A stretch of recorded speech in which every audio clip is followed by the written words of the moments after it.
Senang. Adik. Ada nampak saya punya anak kecil ya? Anak pakcik apa ni yang kecil-kecil tu Oh. Okey belajar. Yang dah siap boleh balik. Yang belum siap, siapkan. Baru korang boleh balik Kalau tak siap, duduk kat sana. Okey, yang dah siap boleh hantar ke depan. Okey, boleh balik.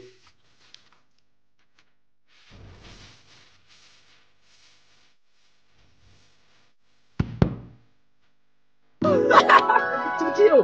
Anak pakcik tu. Anak pakcik tu dengan tangan cikgu. Cikgu Superaj. Korang biar betul. Habislah. Seriuslah dikena tangan cikgu kat sekolah.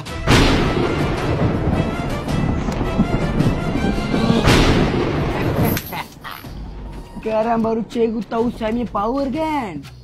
Jangan tengok saya kecil saja. Cikgu duduk sini sampai esok pagi. Seorang guru dilaporkan hilang pada pagi tadi di sekolah kebangsaan jenis Tamil. Kini masih belum ada lagi bukti yang menemukan kehilangan beliau. Sekian daripada kami. If you're a man.